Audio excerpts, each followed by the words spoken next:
ఏ రాజైనా తన ప్రజలను తన సొంత పిల్లలలా చూసుకోవాలని అంటారు. అలాంటి రాజులు నిజంగా ఉన్నారు కూడా.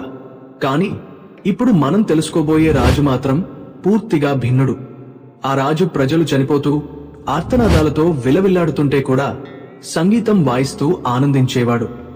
ఇంకా ఒక్కసారి తనే తన ప్రజల ఇళ్లకు నిప్పు పెట్టించి వారు మండిపోతూ అరిస్తూ ఉంటే కూడా సంతోషంగా సంగీతం వాయించినట్టు చరిత్ర చెబుతోంది. అలాంటి క్రూర హృదయుడైన ఆ రాజు ఎవరో ఇప్పుడు తెలుసుకుందాం. అతడే రోమ్ చక్రవర్తి నీరో.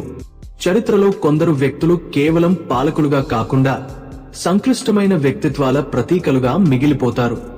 అలాంటివాడే రోమన్ సామ్రాజ్యం యొక్క 5వ చక్రవర్తి నీరో. క్రీస్తు శకం 54 నుండి 68 వరకు పరిపాలించిన ఈ యువ చక్రవర్తి తన 30 సంవత్సరాల వయస్సులోనే ఆత్మహత్య చేసుకునే విధంగా ఎలా ప్రపంచ చరిత్రలోనే అత్యంత వివాదాస్పద వ్యక్తిగా మారాడు. నీరో యొక్క పాలనకు 3 ప్రధాన అంశాలు దోషాలు చేశాయి. అతని అమితమైన కళాత్మక ఆసక్తులు, రోమ్ నగరంలో సంభవించిన భయంకర అగ్ని ప్రమాదం మరియు అతని స్వంత కుటుంబ సభ్యులపై క్రూరత్వాలు. నీరోకి రాజకీయాలు కంటే కళలపై, సంగీతంపై, కవిత్వంపై ఎక్కువ ఆసక్తి ఉండేది. అతను వేదికపై నటించడం, గానం చేయడం, కవితలు రచించడం ప్రధానంగా చేసేవాడు. కానీ ఆ కాలపు రోమన్ సమాజం ఒక చక్రవర్తి యోధుడుగా, పరిపాలకుడుగా ఉండాలనే అపేక్ష కలిగి ఉండేది. ఈ ఘర్షణ నీరోలో నిరాశను, అసంతృప్తిని పెంచింది. నీరోకు ఒక అందమైన కల ఉండేది.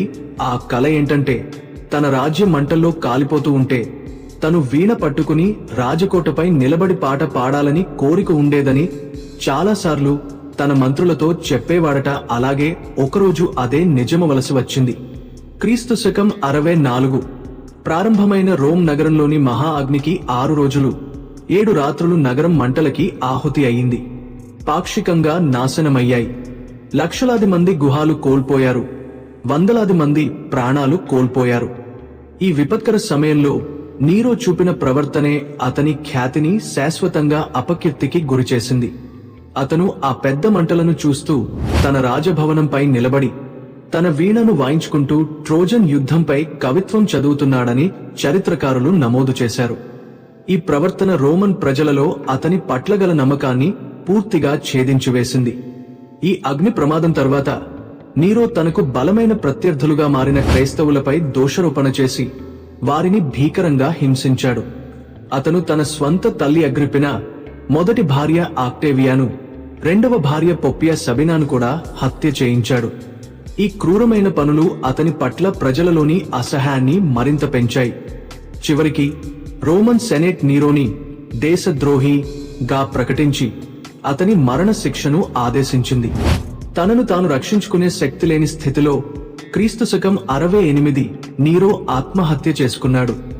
సర్వ అధికారాలు ఉన్న ఒక మహారాజు సర్వం కోల్పోయి ఒక పిచ్చివాడిలా, హంతకుడలా మరణించడానికి కారణం అతడు తన విధిని సక్రమంగా, సన్మార్గంగా నిర్వహించలేకపోయాడు. కాబట్టి ఎంత గొప్పవాడైన దిక్కులేని చావు చావాల్సిందే.